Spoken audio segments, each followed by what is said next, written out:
Hello बच्चों, राधे राधे। आज Gauss प्रमेय के अनुप्रयोग समझते हैं। पहला अनुप्रयोग, अनंत लंबाई के एक समान आवेशित सीधे तार के निकट वैद्युत क्षेत्र की तीव्रता ज्ञात करनी है। हमने मान लिया कि एक अनंत लंबाई का एक समान धन आवेशित तार XY है।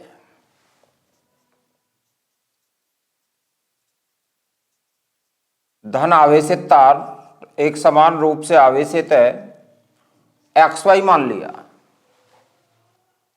इस तार के निकट एक बिंदु P है और बिंदु P पर वैद्युत क्षेत्र की तीव्रता ज्ञात करनी है।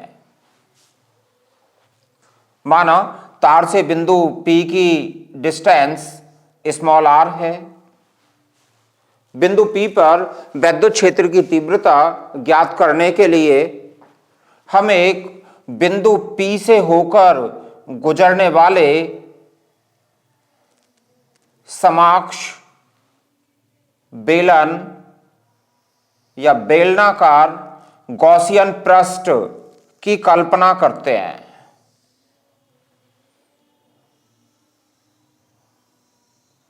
माना इस बेलन की लंबाई L है।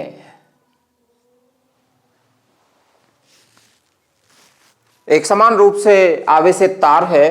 बिंदु P पर वैद्युत क्षेत्र की तीव्रता ज्ञात करनी है। बिंदु P की तार से दूरी कितनी है? R है।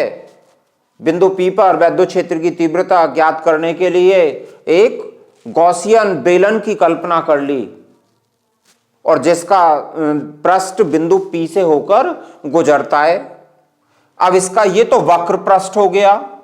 हम वक्र पृष्ठ से होकर गुजरने वाला फ्लक्स ज्ञात कर लें। एक सिरा ये हो गया, एक सिरा ये हो गया। माना ये सिरा A है, ये सिरा B है और कर्व सरफेस को मान लिया हमने C है। A से होकर गुजरने वाला फ्लक्स ज्ञात कर लें, B से होकर गुजरने वाला फ्लक्स ज्ञात कर लें और कर्व सरफेस से होकर गुजरने वाला फ्लक्स ज्ञात कर लें।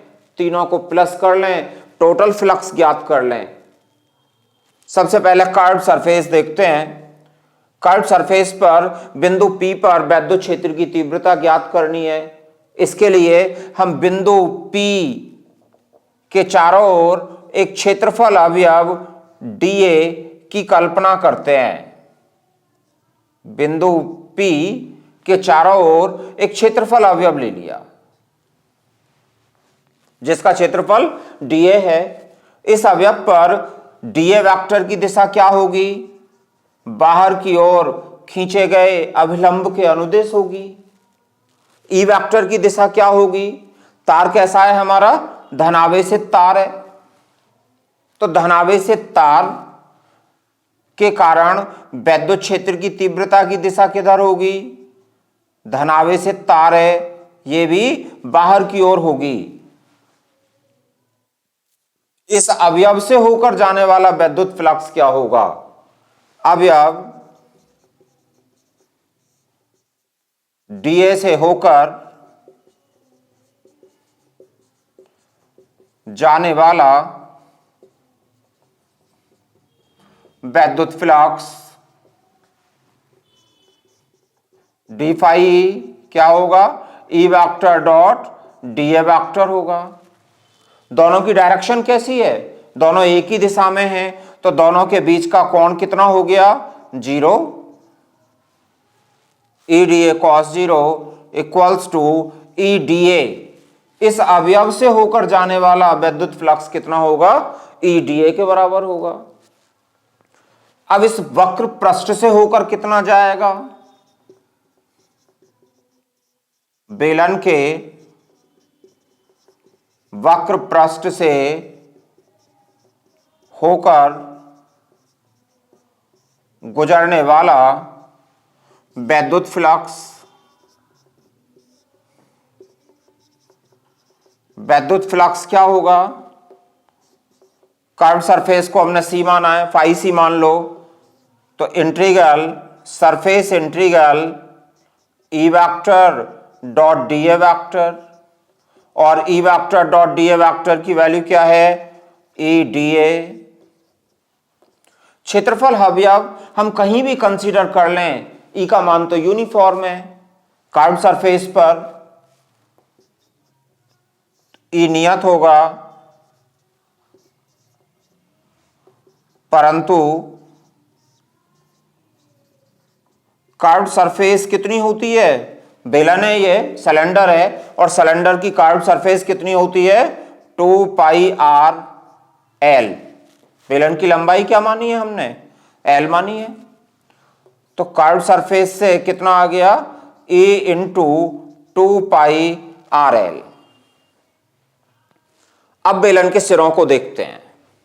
बेलन के सिरे पर एक ये क्षेत्रफल अवयव कंसीडर कर लिया, डीए। इस क्षेत्रफल अवयव पर ई वेक्टर की दिशा क्या होगी, धनावेश है, दूर की ओर होगी। डीए वेक्टर की दिशा क्या होगी, बाहर की ओर खींचे गए अभिलंब के अनुदेश होगी। इसी तरह से क्षेत्रफल अवयव यदि यहां कंसीडर किया होता तो ई वेक्टर की दिशा इधर होती, धनावेश से दूर की ओर होती, और डीए वेक्टर बाहर की ओर खींचे गए अभिलंब के अनुदेश होगा। अर्थात ई वेक्टर और डीए वेक्टर के बीच का कोण कितना हो गया, 90। एक अवयव यहां कंसीडर कर लें, इस पर ई वेक्टर की दिशा क्या होगी, धनावेश है, धनावेश से दूर की ओर होगी, और डीए वेक्टर की दिशा क्या होगी, ये बाहर की ओर खींचे गए अभिलंब के अनुदेश होगी। तो दोनों समतल सिरों पर ई वेक्टर और डीए वेक्टर कैसे हैं, लंबवत हैं।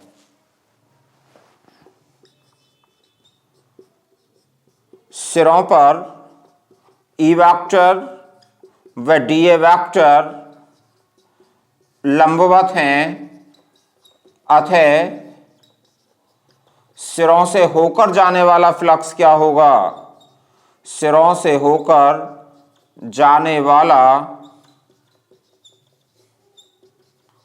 वैद्युत फ्लक्स जितना ए सिरे से जाएगा उतना ही बी सिरे से जाएगा, equal to integral E vector dot DA vector, और ये ई डीए कॉस 90 दोनों लंबवत हैं। और जब लंबवत हैं तो कितना आ गया, ये cos 90 होता है 0, 0 हो गया, सिरों से होकर जाने वाला 0 हो गया, इस सिरे से भी 0, इस सिरे से भी 0, तो दोनों सिरों से कुल कितना हो गया, 0। वक्र पृष्ठ से होकर कितना जा रहा है, E into 2 pi R L. तो संपूर्ण गॉसियन बेलन से होकर कितना जाएगा, तीनों को प्लस कर लें।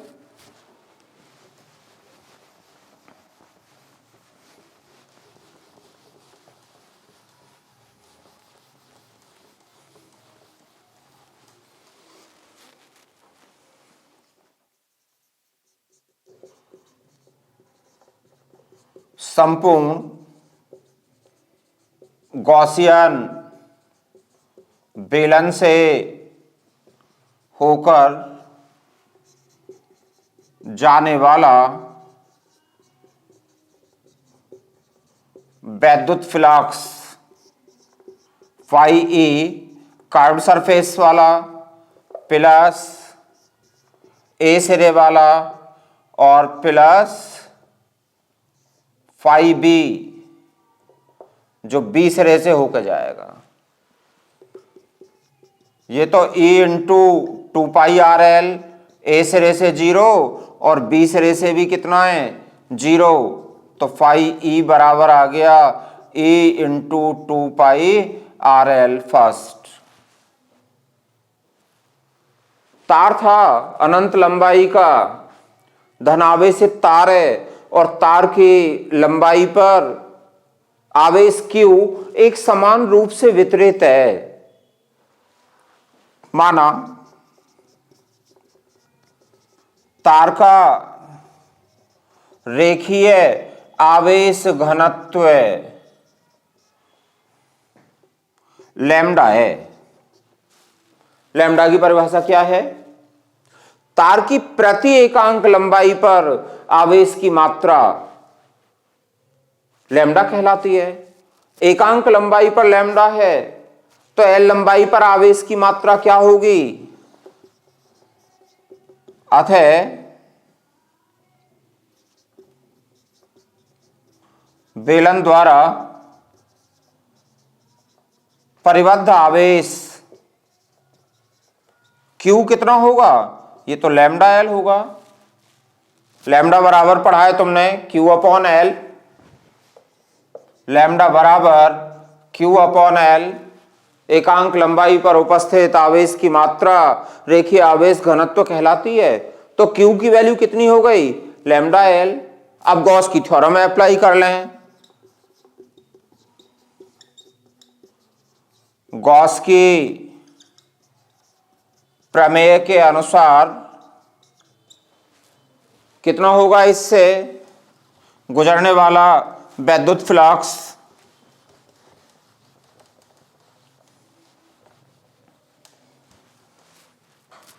Phi equals to Q by epsilon naught. इसमें Q क्या है? पृष्ठ द्वारा परिबद्ध आवेश है।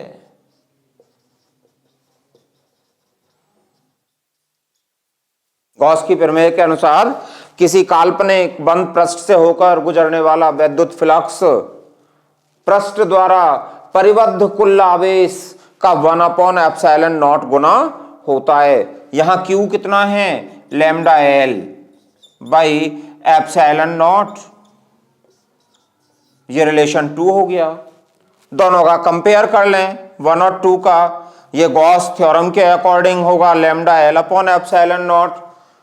ये कितना हो गया total? Phi equals to A into 2 pi R L. दोनों को इक्वल कर लें।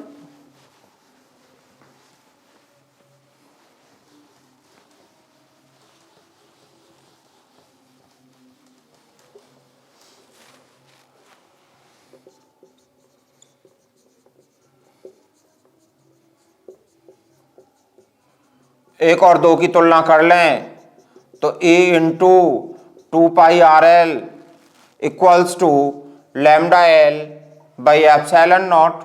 L से L कैंसिल हो गया। E कितना आ गया? E equals to lambda upon 2 pi epsilon naught R। इसे हम इस तरह से भी लिख सकते हैं 1 अपॉन 4 पाई एप्सिलॉन नॉट। नीचे 2 की इंटू कर दे तो ऊपर भी 2 का इंटू। इस तरह से भी लिख सकते हैं इसे। यूनिट क्या है इसकी? न्यूटन प्रति कूलम। और यदि वेक्टर फॉर्म में लिखना है तो क्या होगा? E vector equals to 1 upon 4 pi epsilon naught 2 lambda upon R R cap. ये आर कैप क्या है? Unit vector. किसकी डायरेक्शन में? आर वेक्टर की डायरेक्शन में।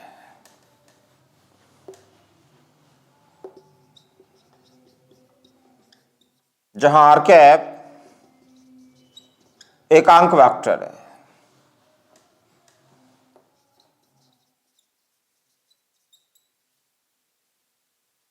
किसकी डायरेक्शन में? आर वेक्टर की डायरेक्शन में। इसका एक न्यूमेरिकल लेते हैं जो यूपी बोर्ड के एग्जाम में पूछा गया। एक अनंत लंबाई के एक समान आवेशित सीधे तार का रेखीय आवेश घनत्व 10 इंटू 10 पावर -8 कूलाम प्रति मीटर है। तार से 2 सेंटीमीटर दूर उत्पन्न वैद्युत क्षेत्र की तीव्रता का मान ज्ञात कीजिए। क्या दिया है? रेखीय आवेश घनत्व दिया है। और रेखीय आवेश घनत्व किससे रिप्रेजेंट करते हैं? लैम्डा से। तो 10 इंटू 10 पावर -8 कूलाम प्रति मीटर। तार से 2 सेंटीमीटर दूर किसी बिंदु पर वैद्युत क्षेत्र की तीव्रता ज्ञात करनी है। सेंटीमीटर को मीटर में चेंज कर लें 2 इंटू 10 पावर -2 मीटर। अभी तुमने डेरिवेशन किया, क्या आया formula? Lambda upon 2 pi epsilon naught R। इसको इस तरह से लिख सकते हैं। इसे 1 upon 4 pi epsilon naught 2 lambda by R. इसे चेंज कर लिया, क्यों चेंज कर लिया? इस कांस्टेंट की वैल्यू हमें पता होती है। 9 into 10 power 9 into 2 into lambda 10 into 10 power -8। R कितना दिया है? 2 इंटू 10 पावर -2। 2 से 2 कैंसिल हो गया, कितना बचा? 9, ये 10 पावर 9 और ये 10, तो 10 पावर 10 हो गया।